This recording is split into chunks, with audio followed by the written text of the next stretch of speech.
Tiga. Baik, Bismillahirrahmanirrahim. Assalamualaikum warahmatullahi wabarakatuh. Waalaikumsalam. Eh, di sini kami akan menyajikan tentang tugas discussion question yang ada di chapter 12, 13, dan 14 yang ada di materi mata kuliah e-business. Di sini kami beranggotakan 6 orang, yaitu saya sendiri, yaitu Satria Bahari, Aditya Mufti Nugraha, dan Muhammad Akbar Yoga Prasetyo. Lalu Catur Pratama Parbo, saya sendiri Zahran Ezaldin Nakwan, dan Fatur Rizki. Eh, di sini kami akan menyajikan jawaban yang kami pilih dan kami jawab berdasarkan diskusi yang kami lakukan untuk tugas discussion question yang ada di materi. Untuk penjelasannya, untuk penjelasan pertama dari materi, saya serahkan kepada saudara Akbar. Kepada saudara Akbar kami persilakan.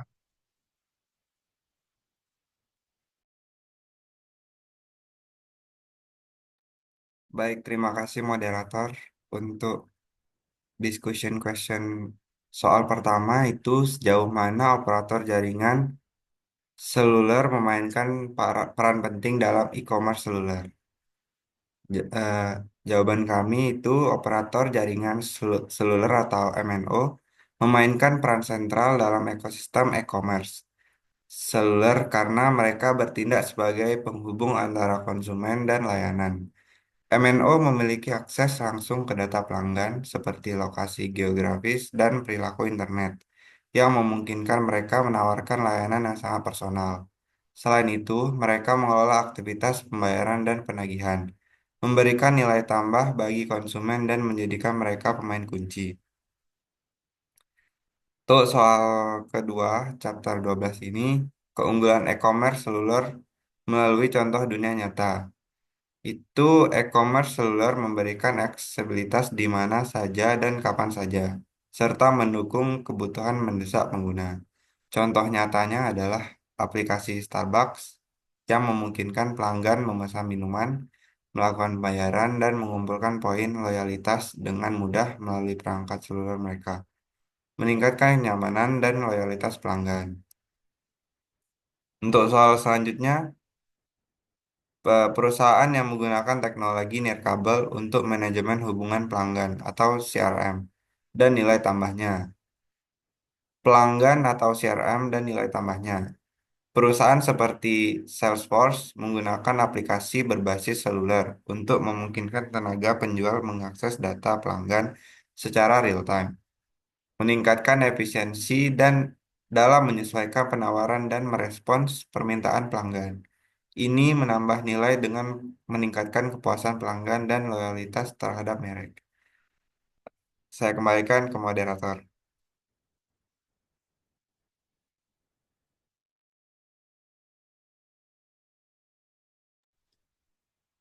Terima kasih kepada saudara Akbar atas penjelasan mengenai soal serta jawabannya.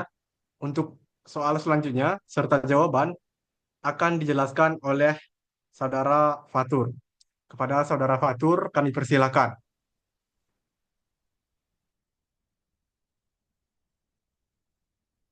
Terima kasih kepada moderator. Pertanyaan selanjutnya yaitu dampak teknologi nirkabel pada industri pilihan. Dalam industri retail, teknologi nirkabel memungkinkan integrasi layanan berbasis lokasi, seperti pemberitahuan penawaran di toko yang relevan saat pelanggan berada di dekat lokasi tersebut. Ini meningkatkan pengalaman belanja pelanggan dan memperkuat hubungan dengan merek. Dan pertanyaan selanjutnya, tantangan yang dihadapi perusahaan dalam e-commerce seluler. Perusahaan menghadapi tantangan dalam membangun kepercayaan pengguna terhadap transaksi seluler dan meningkatkan kegunaan perangkat seluler.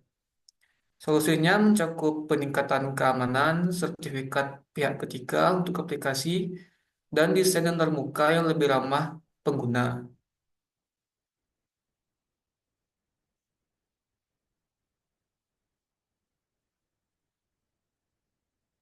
Lanjut kita masuk ke chapter 13.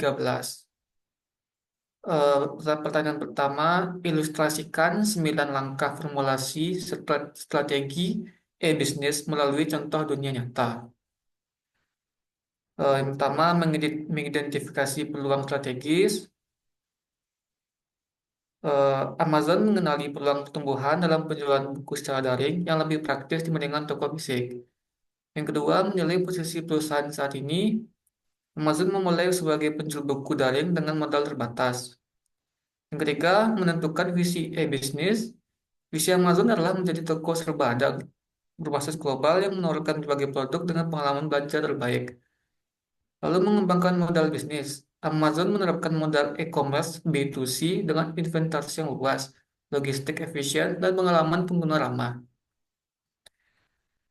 Lanjut menentukan arsitektur teknologi. Amazon mengembangkan infrastruktur berbasis cloud AWS untuk mendukung operasi yang skalabel dan cepat. Lalu mengalokasikan sumber daya, investasi di teknologi, logistik, seperti gudang otomatis dan pemasaran. Lalu ada merancang rencana implementasi, meluncurkan layanan bertahap, dimulai dengan buku, kemudian berkembang ke kategori lain seperti elektronik, pakaian, dan layanan streaming. Lalu ada lagi memonitor pelaksanaan strategi, ya, menganalisis data pelanggan dan performa operasional untuk melakukan peningkatan berkelanjutan. Yang terakhir, mengevaluasi hasil dan melakukan penyesuaian. Dengan inovasi seperti layanan Prime dan penyesuaian harga dinamis, Amazon memperkuat posisinya di pasar. Sekian dari saya, kembali ke moderator. Terima kasih kepada Saudara Fatur yang telah menjelaskan poin keempat sampai dengan poin keenam untuk soal dan jawabannya. Kemudian untuk soal serta jawaban selanjutnya itu akan dijelaskan oleh Saudara Satria Bahari. Kepada Saudara Satria Bahari, kami persilahkan.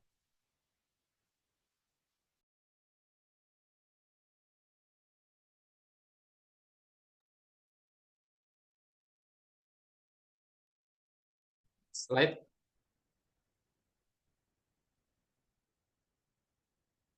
Baiklah, di sini saya akan menjelaskan tantangan yang dihadapi perusahaan tradisional saat beralih break to clicks.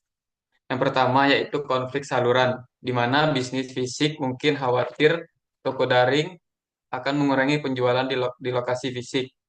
Nah, terus investasi teknologi, di mana perusahaan harus berinvestasi besar pada infrastruktur teknologi, logistik, dan keamanan data. Selanjutnya yaitu perubahan budaya organisasi. Transisi ke strategi daring membutuhkan perubahan cara berpikir dan keahlian baru di perusahaan. Pengalaman pelanggan konsisten, menjaga kualitas layanan antara toko fisik dan platform daring. Nah, yang terakhir yaitu persaingan harga, di mana perusahaan daring sering menawarkan harga lebih rendah, menyebabkan tekanan bagi bisnis fisik untuk menurunkan margin keuntungan.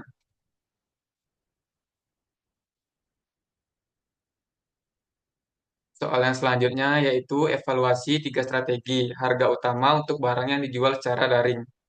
Nah, yang pertama yaitu harga berbasis biaya, di mana menentukan harga berdasarkan biaya produksi ditambah margin keuntungan tertentu. Yang kedua yaitu harga berbasis nilai, menentukan harga berdasarkan nilai yang dirasakan pelanggan dari produk tersebut. Misalnya, produk premium dijual dengan harga yang lebih tinggi. Untuk yang terakhir yaitu harga dinamis, di mana menyesuaikan harga secara real time berdasarkan permintaan, persediaan, atau perilaku pelanggan. Contohnya yaitu penyesuaian harga tiket pesawat di situs maskapai.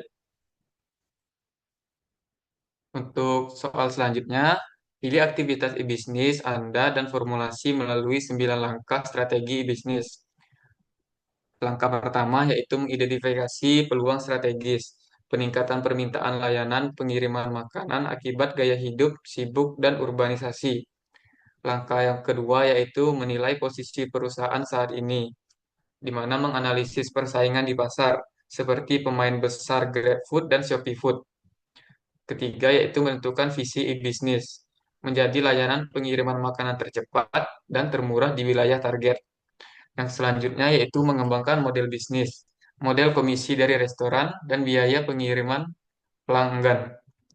Selanjutnya menentukan arsitektur teknologi, di mana mengembangkan aplikasi seluler dengan fitur yang ramah pengguna, integrasi pembayaran, dan pelacakan secara real-time. Selanjutnya mengalokasikan sumber daya, seperti merekrut tenaga pengemudi, membangun kemitraan dengan restoran, dan kampanye pemasaran digital.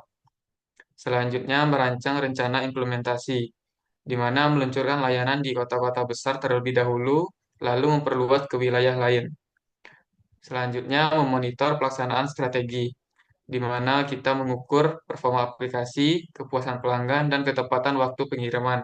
Untuk langkah terakhir yaitu mengevaluasi hasil dan penyesuaian, di mana kita harus mengoptimalkan waktu pengiriman, memberikan diskon, dan meningkatkan layanan sesuai masukan pelanggan.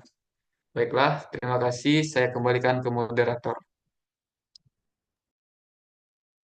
Baik, terima kasih kepada Saudara Satria yang telah menjelaskan tentang soal dari nomor 7 sampai dengan 9 beserta jawabannya. Untuk soal selanjutnya yang ada di chapter 13 dan 14 eh, akan dijelaskan oleh Saudara Adit. Kepada Saudara Aditya, kami persilakan. Oke, terima kasih moderator. Soal nomor 10 itu di mana kelompok Anda memposisikan diri dalam matriks Catalyst for Change. Kelompok kami memposisikan diri pada kuadran kolaboratif strategis dalam matriks Catalyst for Change. Kami cenderung bekerja secara tim untuk menghasilkan solusi yang inovatif dan berjangka panjang. Kami percaya bahwa pendekatan kolaboratif memberikan peluang bagi setiap anggota untuk berkontribusi sesuai kekuatan masing-masing.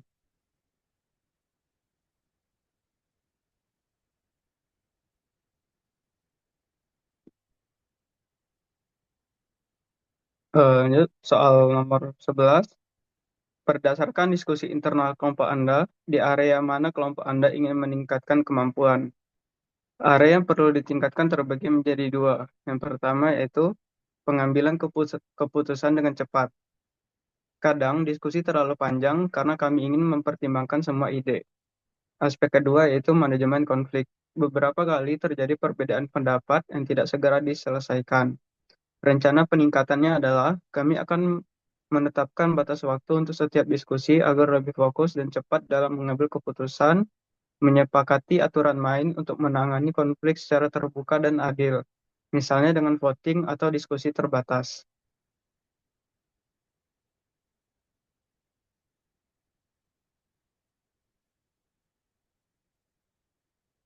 Next, bagaimana studi kasus dapat membantu kelompok Anda mengembangkan strategi kreatif?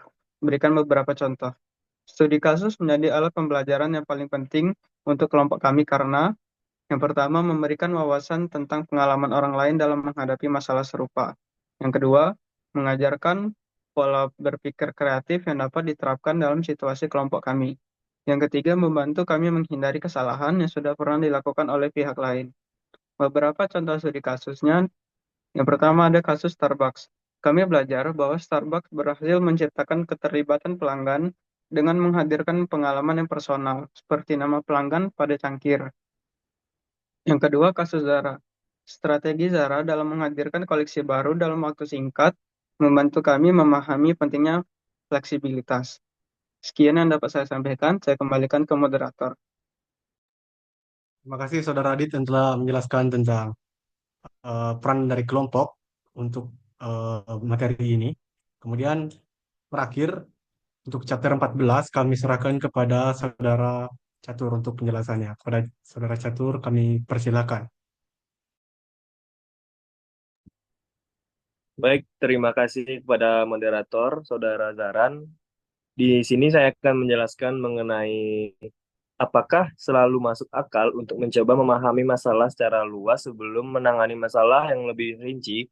Masalah apa yang kelompok Anda atau kelompok kami perkirakan dengan pendekatan ini? Kami sepakat bahwa memahami masalah secara luas umumnya masuk akal karena Yang pertama, karena memberikan gambaran besar yang membantu kami memahami akar masalah. Dan yang kedua, membantu kami menentukan prioritas dalam menyelesaikan masalah. Selanjutnya, masalah yang akan kami hadapi dengan pendekatan ini yaitu yang pertama ada waktu yang panjang, menganalisis semua aspek aspek membutuhkan waktu yang lebih lama, sehingga sulit diterapkan jika tenggat waktu ketat. Yang kedua ada data yang berlebihan. Mengumpulkan data terlalu banyak bisa membuat kami bingung menentukan fokus utama. Yang ketiga ada kurangnya aksi cepat. Jika terlalu fokus pada analisis luas, masalah kecil yang sebenarnya mendesak bisa terabaikan. Pertanyaan selanjutnya yaitu ada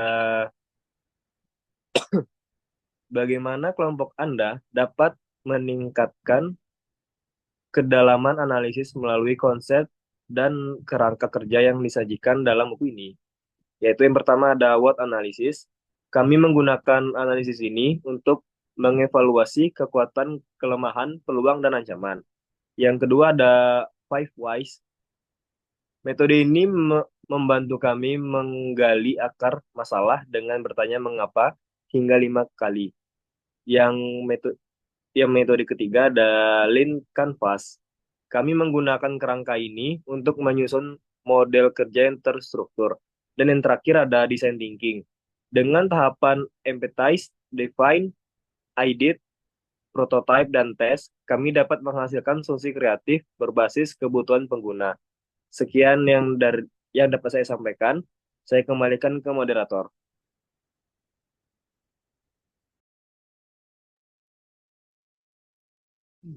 Baik, terima kasih Saudara Catur yang telah menjelaskan tentang materi poin terakhir untuk peran dari kelompok.